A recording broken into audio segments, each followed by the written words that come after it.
a bɛ kɛ o waati ya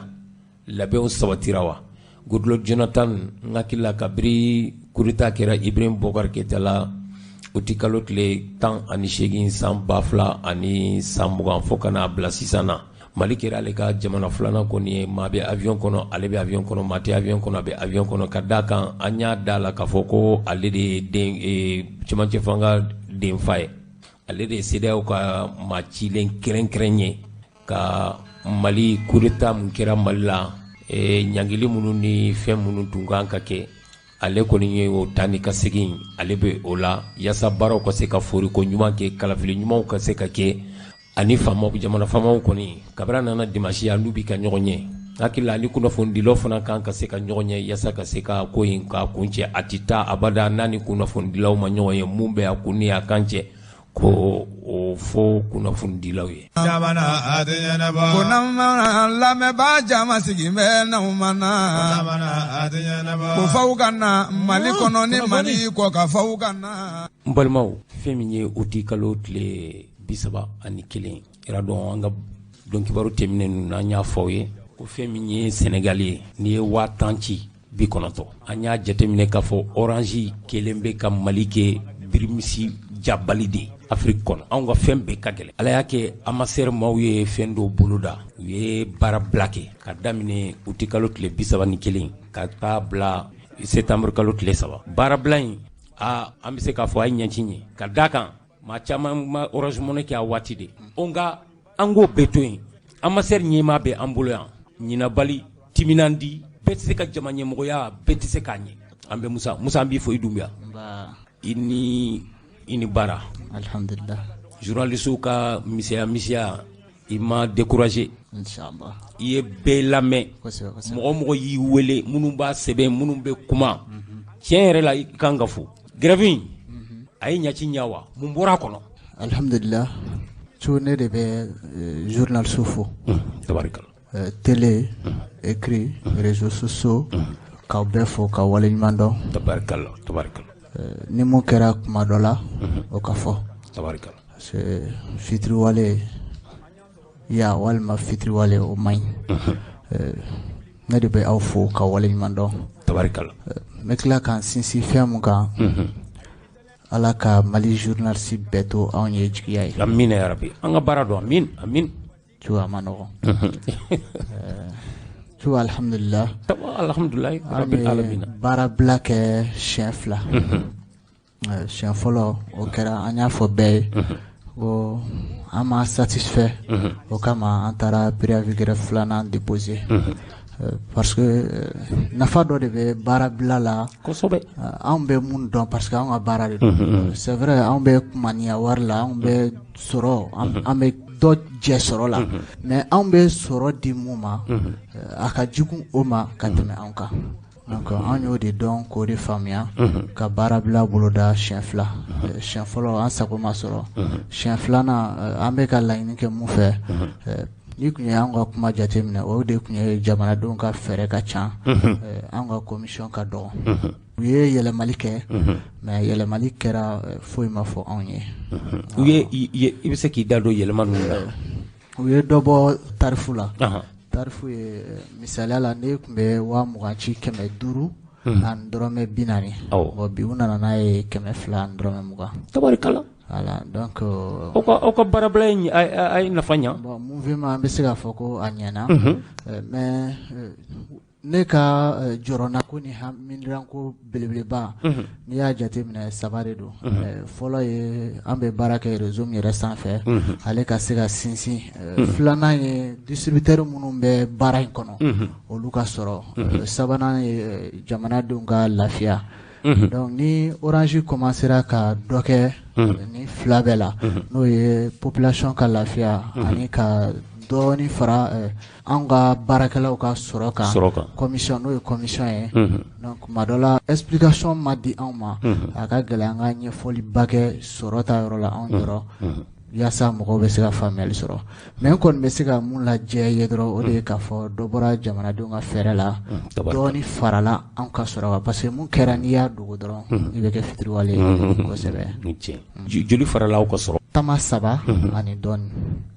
kɛmɛ sara dɔ la tama saba dɔɔni fara la mais tu kɛlɛ ye mouvement ye stratégie de ye wami n'i ye kɛlɛkɛ bolo dɔ fari da k'i i baarakɛɲɔgɔn sɛgɛrɛ n'a yɛlɛmana i bɛ yɛlɛma nɔfɛ donc u kelen ka dɔɔni fara an ka sɔrɔ kan an ma jɔ a la o an y'a minɛ mais an kelen k'a minɛ an ye mun laɲini ko an ka taa an n'u ka kuma pour que hali bi mun bɛ se ka fara an kan an ka u ɲɛnabɔ kumaɲɔgɔnya kɔnɔ tuma dɔ la marabagaw de bɛ an na n'o ye jamana ɲɛmɔgɔ n'o ye autorités ye donc an bɛna olu fana saisi ka taa kumaɲɔgɔnya ɲini olu fɛ pour que nin baarakɛla ninnu ka baara bɛ se ka sabati u bolo u bɛ sinsin u bɛ to baara in kɔnɔ. Tabarikala u ye dayɛlɛ k'aw ka taa lundi tɛnɛn an taara audience demande fɛ komi service ko don dɔw b'a jate de minɛ minnu kan k'an reçoit olu yɛrɛ de b'o occuper labɛn après u b'an wele mais pour le moment an ma appel sɔrɔ fɔlɔ. Tabarikala voilà Musa oui e ka kumakuncɛ kuma ye jumɛn ye? Ne ka kumakuncɛ kuma ye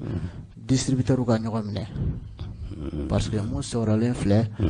ni ɲɔgɔn kun minɛlen don ka tɛmɛ nin kan mun sɔrɔlen filɛ o tun bɛ girinya ni nin ye donc n b'a fɔ hali bi distributeur ka ɲɔgɔn minɛ k'a ɲini jamanadenw fɛ anw ka baara ma ban parce que an bɛ étude dɔ la n'o ye frais de service ye a bɛ Sénégal misaliya la ni Orange Money kɛla bɛ ka baara kɛ a ka sɛgɛn sara a bɛ fɔ o ma ko frais de service an b'o étude la an b'o jateminɛ o la donc ka a ɲini jamanadenw fɛ ni u ye taabolo kura min ye don n'a nataw la an ka baara kɔnɔ u k'a faamuya ka fara an kan inchallah i Dunbiya an b'i fo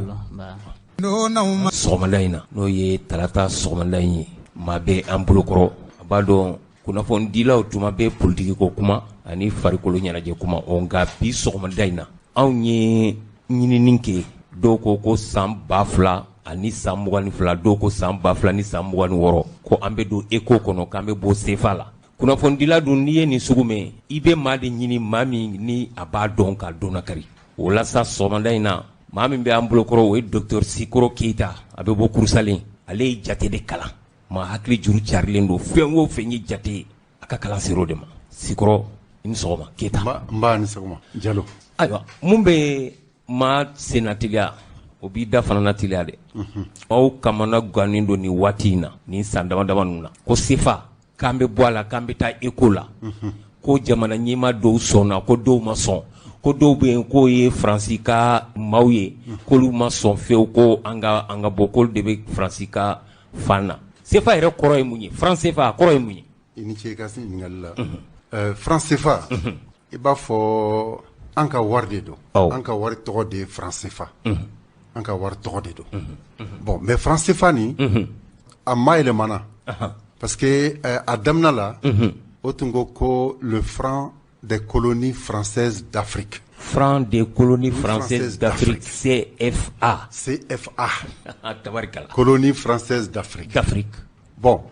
parce que a kɛra CFA ni a wolola san 1945 ani 5. 1945. 1945. CFA bangera o san. A bangera o san de la. Charles de Gaulle o de ye a bange. Faransi jamana ɲɛmaa kɔrɔ. Faransi jamana ɲɛmaa kɔrɔ. Charles de Gaulle. Voilà. O de ye CFA nin créé ka a bila a ka colonie, ancienne colonie. Territoire mun tun b'o ka contrôle la. Parce que dugukolo minnu tun bɛ Faransi ka mara kɔnɔ. Faransi ka mara kɔnɔ. N'a bɛ fɔ ko colonie. Colonie. Ale ye CFA nin labɔ. Parce que an tɛna taa yɔrɔ jan kuma ka ca. Bawo waati nana se. A ye min ye an ka wari min tun b'an bolo yan fɛn minnu tun b'an bolo n'an tun b'o kɛ wari ye i n'a fɔ jumɛn sani CFA tun bɔra mun de tun ma kolokisɛ kolokisɛ tun bɛ yen bon sanu tun bɛ yen hali fini dɔw fana tun bɛ kɛ commerce jagokun ye nka an ka mɔgɔkɔrɔbaw b'a fɔ an ɲɛna ko pitini tun ye mun ye pitini kɔni n t'o dɔn dɛ n t'o dɔn tiɲɛ yɛrɛ la bon donc français ka baara kɛla mun ye o ye wari min b'an bolo n'an bɛ jago kɛ n'o ye k'olu bɛɛ bɔ yen ka franc français ladon a warimisɛn ni a billet ninnu k'a bɛɛ ladon bon donc a ye tilalen o la sa o kɛra kabi 19e siècle 19e siècle o tɛ 1800 waati ye wa 1800 waati bon maintenant an tor'o la ay nana donc ka français français lado anga jamnaw kono parce que farafina jamnaw kono farafina jamnaw kono comme aka marat be fe yoro kala doyi asago be na voilà bon dore tere e besika anga abe fom mako ressources naturelles parce que ressources naturelles de kacha en fait ambe an yɛrɛ bɛ sɔrɔ mun kɛ anga sɛnɛkɛfɛnw anga dugukolo fɛnw ay be se ko sɔrɔ da dimana cogo min na ka taa a bayɛlɛma a yɛrɛ fɛ ye k'a bila kana an matu wari b'a la an b'o san kɛ an b'o san dɛ bon donc sefa nana o cogo de la bon finalement 45 là 1945 de Gaulle ko ay be décrochage, c'est-à-dire que wari min be dun français ani min be dun an fɛ o kɛ bɔ ɲɔgɔn ma ay bina danfara don ni ɲɔgɔn tɛ voilà sefa nana o de senfɛ ko franc des colonies françaises d'Afrique CFA mais a tɔgɔ yɛlɛmana dɛ parce que mankan cayala donc a tɔgɔ yɛlɛmana surtout que indépendance fɛnɛ nana o kɔfɛ donc tɔgɔ yɛlɛmana a bɛ sisan komi la communauté financière la communauté financière C ye communauté o kɛra communauté sisan F ye financière maintenant d'Afrique communauté financière d'Afrique o ye hatuwabu wala comme an ka jamana yɔrɔw la n'o tɛ Afrique centrale la ko coopération financière d'Afrique centrale CFA mun bɛ Afrique centrale la voilà i b'a fɔ ko Congo ni Gabon ninnu voilà communauté coopération financière d'Afrique centrale voilà y'a faamuya donc a tɔgɔ ma yɛlɛmana parce que mankan cayala jukɔrɔ ko parce que an tɛ colonisation na tuguni voilà jɔnya juru tigɛra donc wajibi la fo ka tɔgɔ yɛlɛma dakurubayala nin ye CFA définition ye voilà Sikɔrɔ a fɔra k'an bɛ bɔ CFA la k'an bɛna ECO la aw minnu ye jate dɔnbagaw Afrique ka nafa b'a la an bɛ se ka bɔ a la k'an to jɔnya juru ma tigɛ pewu de an bɛ se ka to a la ka nazaraw to yen wa ni an donna ECO kɔnɔ a bɛ ɲa wa n'an y'an bolo bɔ nazaraw bolo ka don ECO la k'an yɛrɛ ta a bɛ nafa ɲa an ye wa ɲininkali caman b'i ka kuma nin kɔnɔ ɲininkali caman de b'a kɔnɔ ko an bɛna bɔ CFA la ka don ECO la bon a kuma fɔla a yɛrɛ décision tun tala juillet karo tile 29 CEDEAO mɔgɔw fɛ CEDEAO président o ye ɲɔgɔn sɔrɔ Abuja Nigeria ka capitale la k'a fɔ ko an bɛna ECO de ta ko kɛ an ka wari ye sisan maintenant o kɔfɛ 21 décembre 2019 parce que nous sommes le 29 juin 2019. Mais 21 décembre 2019, le président Alassane Ouattara, ani président Côte d'Ivoire président, ani Francis président, o ye ɲɔgɔn ye Abidjan. O ko ko ka yɛlɛma don kow la parce que mankan cayala parce que italien yɛrɛ fana italien ka mansako ye da don kuma la k'a fɔ ko CFA nin o de bɛ kɛ sababu ye ka farafina to sous développement la jɔnya juru fana la tant qu'an bɛ CFA la an tɛ bɔ nɔgɔ dɔ ka d'a kan Faransi bolo b'an gɔnɔ la voilà an tɛ bɔ nɔgɔ dɔ fana i y'a faamuya o de kosɔn an ka mɔgɔw caman de bɛ taa i fili baji kan k'a fɔ ko a bɛ taa a ye fɛ Italie voilà parce que Italie ye porte d'entrée o ye donda fɔlɔ de ye kosɛbɛ i y'a faamuya komi o jama cayala sa mɔgɔ minnu bɛ i fili baji kan caman ba de bɛ to a la minnu bɛ sa cɛncɛn kan minnu bɛ sa o danto la mais minnu bɛ se kelen kelen minnu bɛ se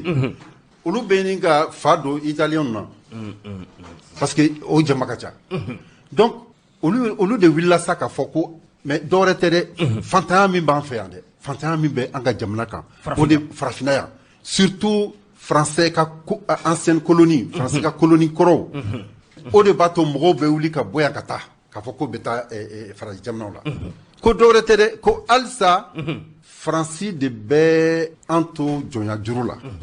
bawo sefa ko ni ye jɔnya juru de ye o kosɛbɛ parce que adam nana ka bi indépendance ma sɔrɔ halisa an b'a kɔnɔ donc o ka faransi ka jɔnya juru de b'an kɔnɔ bon an ye livre min sɛbɛ an y'a yira la ka fɔ en fait sefa nin a nafaba de bɛ faransi kan ka tɛmɛ an kan bon mais cogo di a nafa min b'a kan bawo a bɛ fɔ min ma ko réserve d'échange c'est-à-dire n'i ye feere kɛ sisan kɔ kan i tɛna dollar sɔrɔ wa parce que mɔgɔw bɛ i sara ni dollar de ye o ye américain ka wari ye ou bien a bɛ se k'i sara ni fɛnɛ ni sterling la livre sterling ou bien chinois ka wari yuan o bɛ se k'i sara o la fɛnɛ n'i sɔnna ma i y'a faamuya parce que o de bɛ a i bolo yen voilà a bɛ fɔ o bɛɛ lajɛlen ma ko réserve d'échange i y'a faamuya o réserve d'échange ni bon ni an ye feere kɛ sisan jamana wɛrɛ an taara an ye fɛn dɔw feere sisan kɔ kan an bɛ o wari minnu sɔrɔ dɛ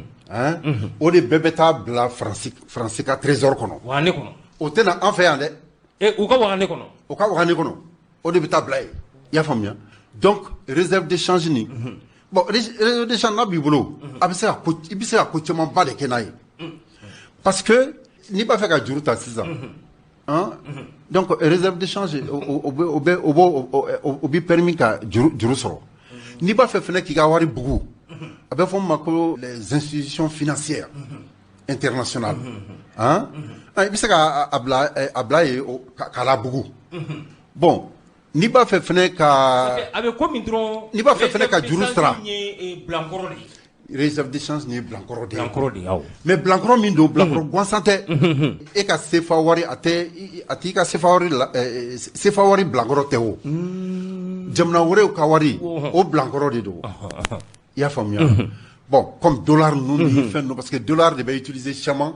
an ka sanni feere la i y'a faamuya diɲɛ bɛɛ kɔnɔ dollar de bɛ utiliser kosɛbɛ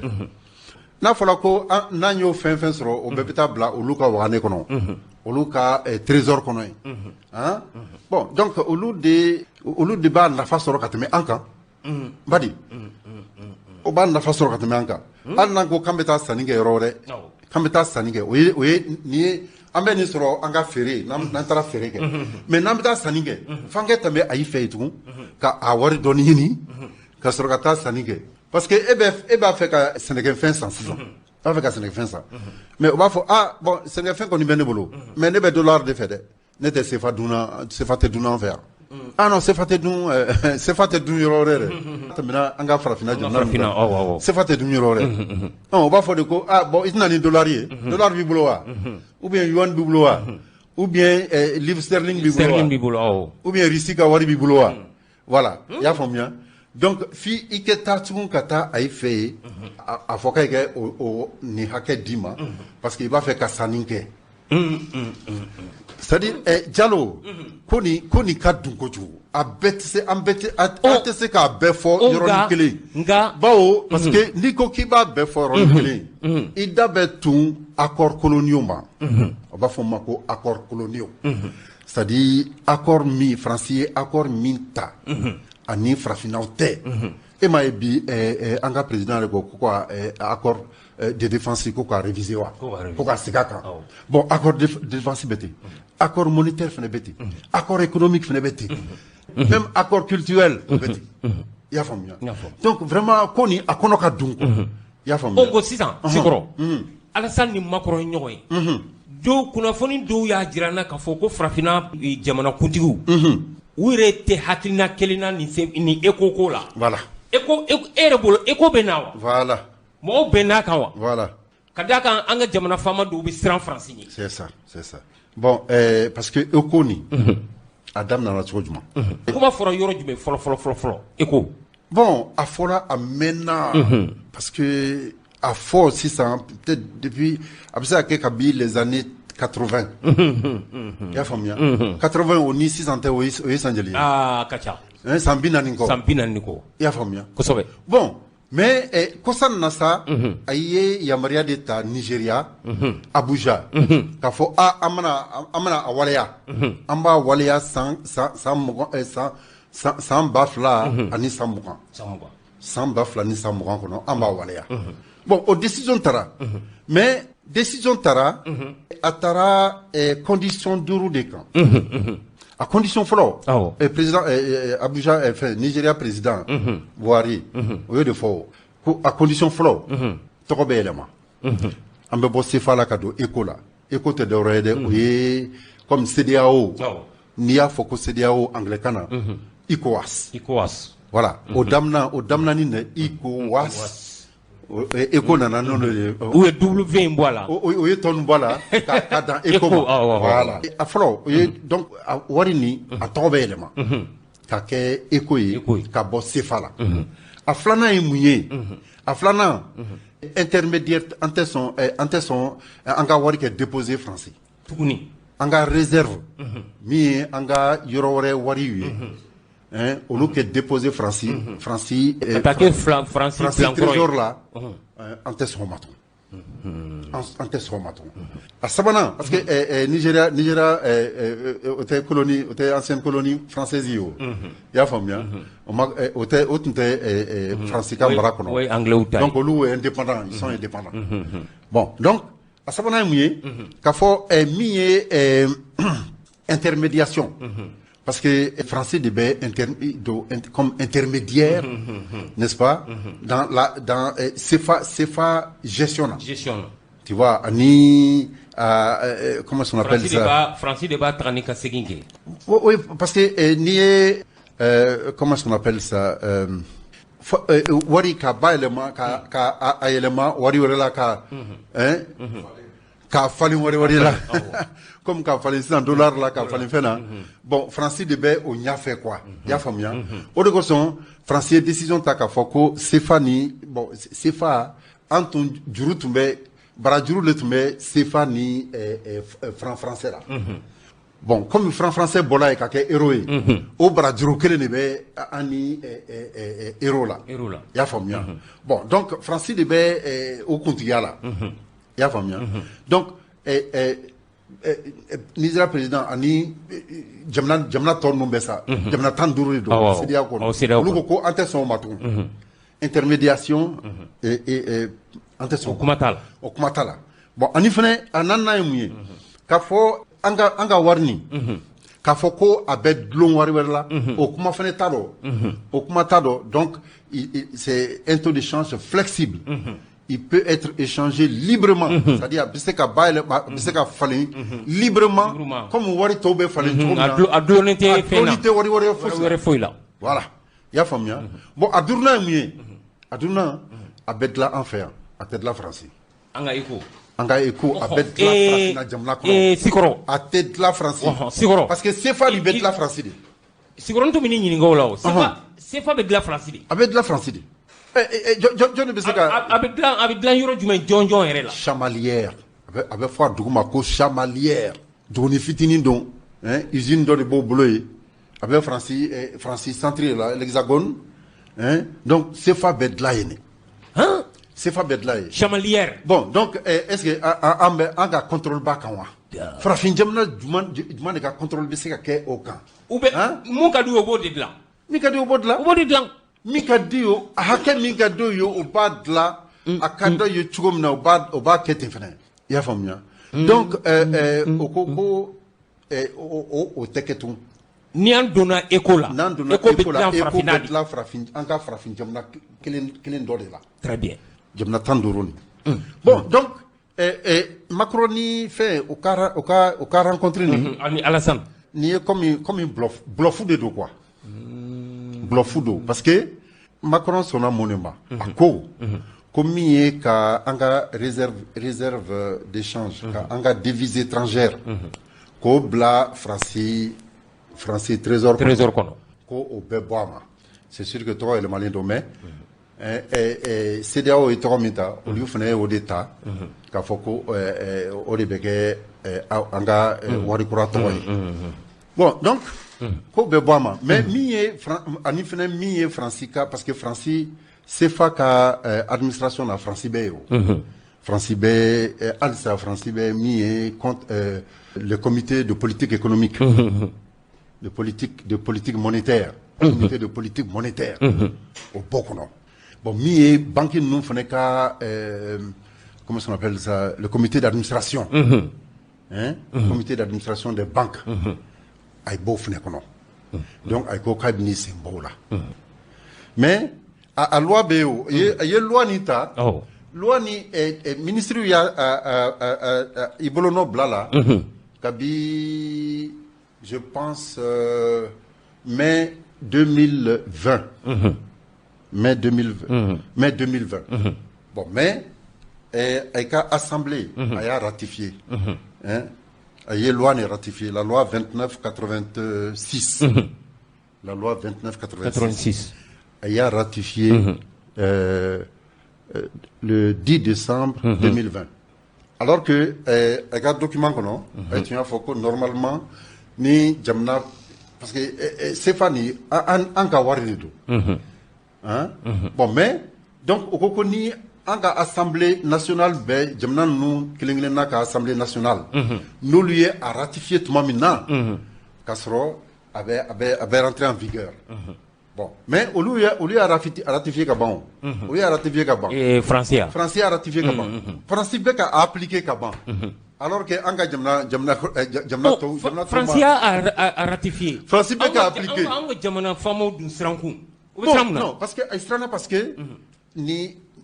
réforme courani, en réalité, n'était Anga Laini. Frafina Jamna Oka Laini. Et Jumain. Ni réforme couranique Macron ni Alassane ni réforme couranique anga la unité parce que muna anga la unité parce que alsa a gloni do wari gloni ni akera eko a bet glon hero de la ya famia a gloni do hero la odo damandi ana ya famia anga la ini emiye akana glon wari fosse foila surtout à Kanadlon Jamna Kelinga Warla. Odi Anga Laini. Alna Abedlon Warla, comment on appelle ça, le panier de devises. C'est-à-dire à Kedlon. Parce que il sait qu'il y a Wari Dlon et Jamna Chamanga Warla. Comme Abiseka Dlon, Anya Fanga livre kono. Abiseka Dlon Erola, mais en même temps, à Dloni Beke fin dollar là et en même temps à Dloni Beke yuan là. Ya famia. Donc ça c'est un panier un panier de devises. Ya famia. Voilà. Parce que nous que là ça dit abika sani feré noya ni jamnan beka. Mais si ça anga sani feré on nogalen don ani Europe jamna drone était. Donc, ça dit fait une kono ka dun quoi. A kono ka dun. Et donc, on son go. Francika n'a pas de cas bon là quand tu anka. Oh, docteur. Bon, au parce que 2020 a massé kana bon. Dans 600. Koko ebna ekobna bo 2027. 2027. Koko bo ko parce que Ote ulide. Ntanke be ulide parce que ne la lentara na be na parce que il longa fina ko chama de ba jukro ko chama de ba jukro parce que muni ba jukro bon c'est vrai que en rêve jamna nu yere ni nyonte là et ba fond ma ko pacte de convergence macroéconomique et de stabilité parce que voilà ni doni bamana parce que jamna no ma fait ka je monnaie wari kilena comme ka je eco warla atenya fin d'obé fait que au wajibia aukan il faut avec fond mako inflation parce que Nigeria ta 6 ans Nigeria ka inflation ka bon c'est-à-dire avec fond wari parce que dobe fra songo fin finance songo ka o de inflation voilà dobe fra finance songo kan ibito binan na sa voilà. abina kemela ibito kemela sa abina kemeni binan voilà comme anga sogote tu comment anga sogote tu je le fra anga sogoka keme wulula avec koloma koloma o te keme wulula za ou bien buma de keme shegindi yoro do la keme wulula de keme wulula ni bidu keme voilà ou bien voilà bon tu as vu chamba fra la kande ngo keme duru de tunu voilà nan binani abolo la kana sifo keme wulula donc chamba de be fra frenda bon mais olu fait mimbe fra fen songoka sankono akacha koju Bon, donc o yɔrɔ fo an kɛ bɛn kelen kan o la tɛ Nigéria ye wa bon mais dɔw fɛnɛ dɔw ka a bɛ fɔ min ma ko déficit budgétaire parce que déficit budgétaire o ye comme an ka état ka nafolo état ka nafolo a ka sɔrɔ ani a ka musaka n'i ye sɔrɔ ni musaka la bon ni fɛn min t'e bolo ne tɛmɛn'o kan n'i ka dunda tɛmɛn'o kan n'i ka dunta tɛmɛna i ka sɔrɔ kan a ma voilà i m'a ye wa bon donc o de bɛ an fɛ sanga ni waati bɛɛ san san an ka dunta o ka bon an ka état ka dunta o ka ca ni a ka sɔrɔ ye a bɛ fɔ o de ma ko déficit budgétaire i y'a faamuya bon o tɛmɛlen kɔ la dette c'est-à-dire juru min b'an na juru voilà faut ka dan sigi fɛnɛ juru la donc ka dan sigi inflation na ka dan sigi an ka déficit budgétaire la ka dan sigi an ka juru la dette i y'a faamuya o n'a ɲɔgɔnnaw i y'a faamuya donc fo jamana ninnu kelen kelenna bɛɛ kɛ an kɛ bɛn o kan fɔlɔ o ye an niyɔrɔ ye i y'a faamuya bon ko coronavirus kosɔn ko o ma se ka sira sɔrɔ comme o ma se ka sira sɔrɔ o de kosɔn ko ECO mana 2020 na k'a b'a bila fɔ 2027 docteur Sikoro Keita kulu bɛ ɲini ka se mais o t'a a kun kelen ye dɛ a kun filanan jumɛn b'a la kun min b'a jukɔrɔ kosɛbɛ aw minnu ye jate dɔnbagaw ye kun min b'a jukɔrɔ kosɛbɛ o ye volonté politique ye ka da kan ko jamana ɲɛmaa dɔw farafinna yan an ka CEDEAO jamana dɔw ma sɔn dɔw ma sɔn ka da kan dɔw bɛ yen olu bɛ sa tubabu ka jɔnya la bon t'a fɛ ka bɔ tubabu ka jɔnya la an k'a fɔ sa ko dɔw ma sɔn an kɛ dan ala y'an kɛ dan o kelen pe ma dɔw ma sɔn n'an danna o kelen pe ma Alassane Ouattara b'o la ale ma sɔn ale ma sɔn Macky Sall fana bɛ sen ko Macky Sall fana sen b'a la olu dun ye Faransi ka maaw de ye voilà bon donc olu b'a fɛ de ka an ka CFA nin ka bayɛlɛma ka kɛ i b'a fɔ ko ECO bis parce que c'est à dire ECO min a bɛ ka ECO min Macron ni Ouattara ye ECO min kofɔ o ni ECO min fɔlen ko damina la décision tara min kama jamana bɛɛ sɔnna min kama o tɛ kelen ye est-ce qu'il y a faamuya o tɛ kelen ye parce que halisa Macron ni Alassane bɛnna min ma halisa jɔnya juru bɛ an ni Faransi tɛ a ma tigɛ alors que jamana tɔw de b'a fɛ en tout cas Nigeria ni surtout anglophone jamana ninnu Nigeria Gambie Ghana Sierra Leone Guinée etc olu b'a fɛ de jɔnya juru kɛ tigɛ pewu olu t'a musala yɛrɛ i y'a faamuya donc a ko b'o yɔrɔ la donc o de kosɔn n ko ko volonté politique o de b'a jukɔrɔ donc a bɛ se ka kɛ an bɛ se 2027 la halisa ko tɛ ɲɛnabɔ voilà parce que la volonté politique est importante o de tiɲɛ docteur Sikoro baro diyara n b'a dɔn nin tɛna ka fɔlɔ ye nin tɛna ka laban ye aw ye jatekɛlaw ɲɛnamaw ye k'i da don nin CFA ko in na ne yɛrɛ bolo kumakuncɛ kuma la e bɛ mun de fɔ ne bɛ min fɔ e bɛ mun de fɔ Faransi ECO CFA an ka jamana faama fila minnu ma sɔn a bɛ kɛ cogo di sisan ok ne bɛ min fɔ c'est vrai que gɛlɛya min bɛ an kan gɛlɛya min bɛ an ka jamanaw kan an tɛ se k'a bɛɛ ta k'a la Faransi kun i y'a faamuya an yɛrɛ fana sen b'a dɔn f'an ka kɛ an yɛrɛ ye f'an ka kɛ an yɛrɛ ye bon mais parce que ko caman bɛ yen o sigilen tɛ sen kan an fɛ yan i y'a faamuya bon n tɛna n da don o la quoi o ka ca bon mais o kɛrɛfɛ ne kɔni hakili la an b'a fɔ k'an kɛ juru tigɛ ni an kɛ français gɛn ou bien chose o kuma tɛ o min kuma don accord min bɛ an ni ɲɔgɔn tɛ fo k'a réviser de a kɛ réviser a réviseli sen fɛ bon accord de défense b'a la accord monétaire an ka réviser parce que a nafa de bɛ Faransi kan ka tɛmɛ an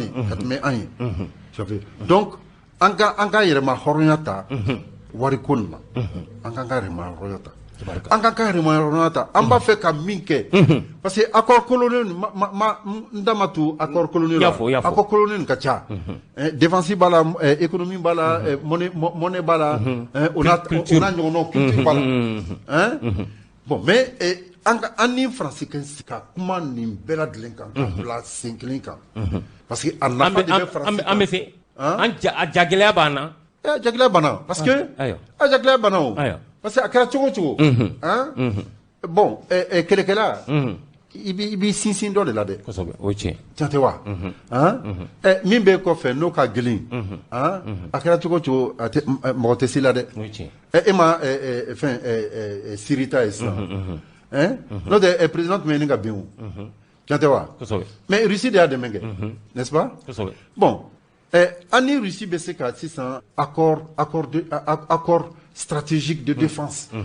an ni Russie bɛ se ka o dɔ signer an ni ɲɔgɔn tɛ bon mais accord coloniaux bɛ yen cogo min na an tɛ se k'o kɛ a ka gɛlɛn an k'a kɛ quoi donc mais n y'a fɔ cogo min na accord ninnu fo ka réviser de an ka yɛrɛmahɔrɔnya ye n'o kɛra an ka yɛrɛ ta an b'a yɛrɛ ta o kɔrɔ tɛ ko an bɛ to kan faransi kan jugu ye ou bien ka fɛ non an b'a sigi tabali kan ka kuma kɛ nin ye an ka nafamayɔrɔ ye nin ye faransi ka nin bɛ bɛn an ma nin tɛ bɛn an ma nin tɛ bɛn an ma an bɛ sigi ka kuma de i y'a faamuya voilà ni a ma sɔn o ma sa a kelen tɛ jamana puissance ye dɛ a kelen tɛ puissance ye n'a ma sɔn o ma a kelen tɛ puissance ye an bɛ se ka ɲɛsin mɔgɔ wɛrɛ ma défense ta sira la ou bien économie ta sira la ou bien fɛn wɛrɛ ta sira la i y'a faamuya voilà Sekɔrɔ Keyita tun bɛ an bolokɔrɔ sɔgɔmada in na fɛn min ye jate dɔnbaga ŋanaba denw an tun bɛ ka kuma CFA ani an ka CEDEAO jamana 15 miirina ye mun ye ni Buhari y'a ta Abujan ECO o bɛ na wa aya ala ka an si jɔ k'a kɔnɔ san 2000 ani san 27 o ye sima ɲɛna ko ye an b'aw bɛɛ lajɛlen fo ka bɛɛ lajɛlen waleɲuman dɔn n balimaw a yɛrɛ b'a dɔn fɛn min ye anw ka président kɔrɔ ye n'o ye Amadu Tumani Ture ala ka hinɛ la k'a dayɔrɔ sumaya a kɛra président ye kabiri a sigira ciment ani gravier ani cɛncɛn a hakilina taar'o de la o ye jɔli ye goudron pont échangeur dɔgɔtɔrɔso ala ka hinɛ la ala ka dayɔrɔ sumaya nka césarienne fana a y'o cadeau kɛ musow ye ka tila ka na amoko fana ala ni Amadu Tumani Ture ala ka yafa ma o amoko a y'a dilan k'a ɲa daminɛ maaw tun ma sɔn kosɛbɛ nka maaw nana don a la a jɛra bɛɛ ye a jɛra jamana kɔnɔ den bɛɛ lajɛlen ye ka d'a kan n'i bɛ amo la ni ordonnance ni 1000 don i ka bɔta bɛ se ka kɛ 1500 wala 2000 ani 200 o amoko de nana n b'a dɔn gɛrɛnde bɛ fura feerelaw ni jamana ɲɛmaaw ni ɲɔgɔn cɛ yala amo ɲɛmaayaso ni ɲɔgɔn cɛ o gɛlɛya kɔnɔ sa anw ye Amza Sidibe bila ka u ka syndicat secrétaire général an y'o ɲininka nɛgɛjuru la a ko bɛ cogo di ka d'a kan u furulen don ɲɔgɔn kɔrɔ jara ye mun sɔrɔ k'a fɔ Amza Sidibe ye a ko in kan an tɛ jɛ an k'o lamɛn. Docteur e ni ɲankuma ma ɲama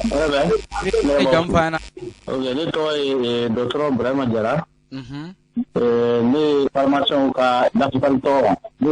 waribuntigi ye ani kuma o kuma n'o bɛ kan amuko fan fɛ la ni si formation ma ne b'o de ɲɛnabɔ. Ayiwa tile 2 in na Barawele a bɛ bi to an fɛ yan n'u tilala de u b'an deli n'u y'an deli an b'u sɔn n'u m'an deli an t'a di k'u ka tila k'an yɛrɛw deli an yɛrɛ fana bɛ k'olu partenaire ye jɛɲɔgɔnya bɛ kɛ ten de o an ye ninnu deli ni Musafa ye u k'a fɔ Musafa fana ye k'an k'an deli an b'u sɔn n'u m'an deli an t'u sɔn donc a furaw ni a minɛnw ni Ala sɔnna an bɛ banabagatɔ minnu to ɲɛ ka Barawele sɛgɛrɛ an b'a fɛ o de ka dɔgɔya a tɛ se ka ban dɛ parce que bana kɛra an sigi ɲɔgɔn a tɛ se ka ban mais n'i ye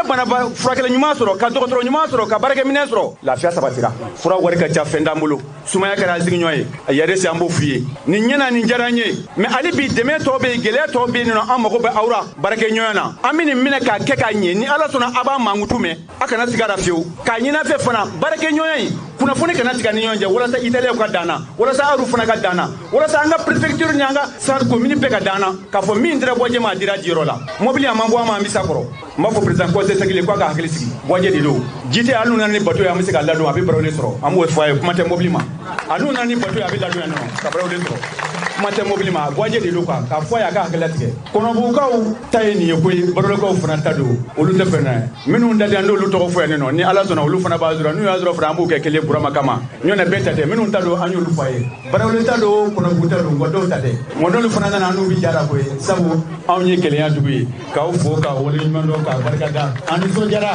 bi diyara an ye an nisɔndiyara n'an baw ye u ye min fɔ aw ye kabini fajiri muso ninnu bɛ yan olu de nana kɛnɛ fura yan kununko an ma ji di u ma an ma wari di u ma olu de bɛna ni dɔgɔtɔrɔso in ko o muso jɛkulu b'an bolo an bɛ kɛnɛ in an b'an profiter la ka foli k'u ye a tɔnw bɛ nin nɔ an ka jeunesse an b'u fo olu de bɛ yaala k'an ka dɔgɔtɔrɔso bi bɛ se hali an t'a f'u ye o man diya jeunesse caman na dɛ jeunesse dɔw b'u jɛlɛ ko ka wari daw tigɛ mais an ka jeunesse t'o ye dɛ an b'an ka mairie fɔ accord donnen sɔnni ma mairie nin yɔrɔ don ale de y'a jɔn ye million tan ni kɔ ka di an ma sisan hali silamɛ k'a baara la o la ni bolodi ɲuman kɛra hɛrɛ bɛ na koyi mon préfet k'i fo bi kɛra gɛrɛjɛ an ka commune na bi kɛra gɛrɛjɛ an ka asako kɔnɔ bi kɛra gɛrɛjɛ an ka secogo min na an ka bonya ka k'i seere ɲɔgɔn ye nin fana y'i ka tere ɲuman dɔ ye k'a kɛ dumuni kɛ aw fɛ kuma na kuma in ka d'an ye a ka mɔnɔ bɔ ka sago nin kan k'a fo k'a barikada ka yafa ɲini kɛ aw fɛ ko an nisɔndiyalen don n balimaw ni kɔnɔro gan bɛ maaw la bi jamana in kɔnɔ o dɔ ye chemin de fer maaw ye o dɔ ye Kayi région maaw ye aw hakili b'a la kabiri san 2000 ni san 3 ni terrain laban donna Bamakɔ an ye kunnafoni sɔrɔ cogo min kabiri o waati terrain ma se ka jɔ kala kelen kan chemin de fer maaw ye grève kɛ maaw yɛrɛ sara la u ka sangew tun sirilen bɛ n'i bɛ taa Kuluba gare yɔrɔ in na i b'u ye a waati la ministre dɔw nana ministre min ye ko Mulayi Abubakar o ye dɔ fara Kayikaw ni cheminɛw ka jigilatigɛ tɔw kan ka taa Afrique du Sud ka t'i photo ta ni train kunkolo kura 3 ye ko sɔɔni ko train bɛ mankan bɔ Kayi a bɛ mankan bɔ Bamakɔ ja o kɛra IBK ka tako filanan campagne o kumaw ye chemin de fer maaw jigi tigɛra Kayikaw jigi tigɛra n'i y'a mɛn ko train i ko train i ko Kayi Kayika bɛ train de dɔn kosɛbɛ ka tɛmɛ sira kan o gare fɛn o fɛn bɛ yen ni train mankan bɔra denmisɛn fara maakɔrɔba kan bɛɛ de bɛ nisɔndiya bɛɛ de bɛ bɔ ka taa gare la hali Kayi denmisɛnnin fitinin san 5 n'i y'a ɲininka ko train bɛ na heure min na a b'a heure dɔn a b'a fɔ ko Otrayi ko Otrayi bɛ na 13h wagati n'i ye train o train n'i ko semi bɛ na waati min na a b'a fɔ ko semi bɛ na ko 22h n'i ko express bɛ tɛmɛ waati min na a b'o fana waati dɔn anw ka yɔrɔ la anw tɛ foyi dɔn ni train tɛ o train ko o kɛra jigilatigɛ ye ministre fɛn o fɛn y'i sigi ɲɔgɔn nɔ na i bɛ k'a ka gouvernement in na a si ma kɛ saaba ye a bɛɛ ye nkalon tigɛ jamana kɔnɔdenw ye aw dun sigikun ye jamana kɔnɔdenw de ye ka baara kɛ ka jamana yiriwa ka jamana lataa ni ministre si ma se ka train na wuli ala ye an kunnaja ni waati ninnu na fɛn min ye Madina ye ministre de l'équipement et des transports ale kɔni nana ka da kan anw kɔrɔkɛ yɛrɛ tun bɛ yen